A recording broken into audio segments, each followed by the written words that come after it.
আসসালামু আলাইকুম রহমতুল্লাহ।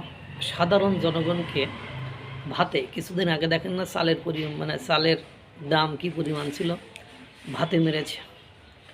এখন শ্রমিকদের পেশা খেয়ে নিচ্ছে। এরপরে গ্যাসের বাজারে এখন আগুন, গ্যাসে মারছে। এরপরে দেখবেন আপনার ব্যবসায় শেষ। কারোর 12,000 শ্রমিক থেকে 4,000 শ্রমিক এসেছে। 200, 250, 300 বেশি বা পোশাক গার্মেন্টস বন্ধ হয়ে গেছে, কারখানা বন্ধ হয়ে গিয়েছে। এখন আসুন বিদ্যুৎ।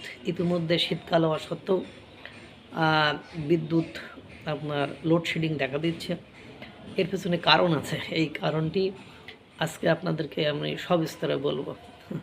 ভারতের সাথে মানে আমাদের সম্পর্ক যত তলানিতে যাচ্ছে, তত আমরা একের পর এক বিপদের সম্মুখীন হচ্ছে।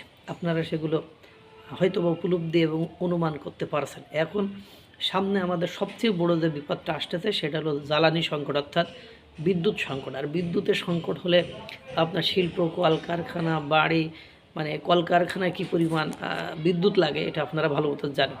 তখন প্রাথমিক পর্যায়ে শুধু বিদ্যুৎ নয়, বিদ্যুতের সাথে ব্যবসা বাণিজ্য, কলকারখানা, আরও কত জায়গায় প্রবলেমে পড়তে হবে। এবং আসন্ন বর্ষাকালে, মানে সামনে যে বর্ষাকাল আসবে, সেই বর্ষাকালে হয়তো বা আমাদেরকে অনাকাঙ্ক্ষিতভাবে ডুবেও মরতে হতে পারে এই ভারত বিরোধিতার কারণে, বা ভারতের সাথে সম্পর্ক তলানিতে নিয়ে যাওয়ার কারণে আমাদেরকে আরও অগণিত অসংখ্য বিপদের সম্মুখীন হতে পারে। আজকে আপনাদেরকে বলবো, আনন্দবাজার পত্রিকার একটা নিউজ, এরকম আদানিকে বছরে 6,000 কোটি টাকা নাকি বেশি দিতে হচ্ছে। অর্থাৎ বাংলাদেশকে 6,000 কোটি টাকা অতিরিক্ত মানে আদানিকে নাকি দিতে হয়। এটা বাংলাদেশ জানালো। ইউনুসের একটা কমিটি দাবি, বিদ্যুৎ খাতে নিকৃষ্টতম চুক্তি হাসিনার আমলে করা। এই চুক্তিতে ব্যাপক দুর্নীতির অভিযোগ তুলেছে ইউনুস সরকার। শীঘ্রই আদানি গ্রুপকে জানিয়ে মানে তাদের কাছে কারণ জানতে চাওয়া হবে মানে ইউনুস সরকারের পক্ষ থেকে। অনিয়ম প্রমাণিত হলে সিঙ্গাপুরের সালিসি আদালতে মামলা করতে পারে বাংলাদেশ। পর্যালোচনা কমিটির মুস্তাক হোসেন খান বলেন, ইতিমধ্যে যেসব তথ্য পাওয়া গেছে তা দিয়ে আদানি চুক্তি বাতিল করে ক্ষতিপূরণ দাবি করা যেতে পারে। তবে এটি রাজনৈতিক সিদ্ধান্ত।